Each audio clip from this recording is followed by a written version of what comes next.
Okay, let's talk about fixing our pressure at address. Let's say we're a player who either stacks too much on our lead side or too much on our trail side, or we kick our hips one way or another, or even with our upper body, we lean too much one way or another. What I recommend doing is having an alignment stick and putting it on the ground between your feet. Now set it up somewhere where you can't hit it with the club when you're hitting shots, but set this alignment stick on the ground at a perpendicular angle to your body in this direction and put it directly between your 2 feet. Don't let it be more towards your lead foot. Don't let it be more towards your trail foot over here. Put it directly between your 2 feet in this direction.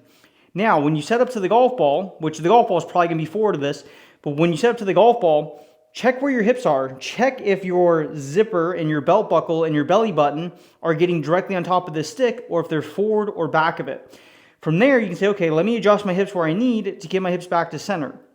Or if you like being a player who's a little bit on their trail side or a little bit on their lead side, you can do that as well. Just make sure it's consistent and make sure you get your hips where you want to be in the downswing. But if you're looking to make things very simple on yourself, start by getting your hips very centered, which is directly between your 2 feet, and over this stick, which is directly between your 2 feet as well. After your hips are more centered, then you can do the same thing with your upper body.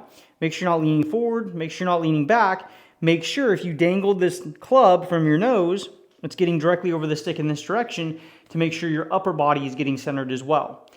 Now, from there, if you want to have some more tilts, for example, let's say you're hitting a driver, then keep your hips right where they are, but then you can drop your right shoulder down to have some tilts for a driver. Or if you don't want to hit tilts because you're hitting maybe a shorter club, you can keep your upper body straight up and down. You can make the small adjustments you want for your particular swing. But getting your hips centered and getting your head centered is a good baseline to start with, because it's going to create the ability to have a good full turn in the backswing. We already have pretty even pressure, and we don't have to have a big shift in pressure in the downswing, at least not for most of us. So setting up centered at address sets us up to be in a simple position to make a big turn and a centered turn in the backswing. Again, not mandatory for everybody. Some people like to move off the ball, some people like to lean more over their lead side, and some people like to stay centered. But either way, a good place to start is either presetting where you want to be for the backswing or setting up centered and then moving there. Here's what I mean by that. If you want to turn centered, well, I'd recommend setting up centered at address and then staying there to the top of your swing. If you want to be a player who moves off, either set up centered and then have a little move off in the backswing, or already set up there and just turn to that position in the backswing. Or if you want to be a player who stacks them over their lead side, again, set up centered and you can make a turn in your lead side, or I'd recommend get a little pressure over here, and basically you're already centered to that point and just turn there in the backswing. But either way, I would have a stick between my feet over here because I'm going to be able to reference ball position, and I'm going to be able to reference where are my hips and where are my head, and I can make sure I'm doing it the same every single time. That way my pressure is consistent at address and where I want it to be during the backswing, so I'm set up for the downswing.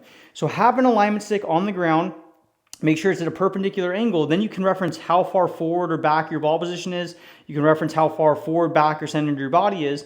And you can also use it as a visual cue when you're turning. Am I staying over the stick? Am I moving behind the stick? Or am I moving in front of the stick over here? And you get a really good sense of where your pressure is at address and where it is during the entire swing. So it's a very simple drill to do, but if you struggle with setting up over your trail side, setting up over your lead side, or moving your body more sideways than you want during your swing, it's a really simple but powerful reference point that you can use to make sure your pressure is good.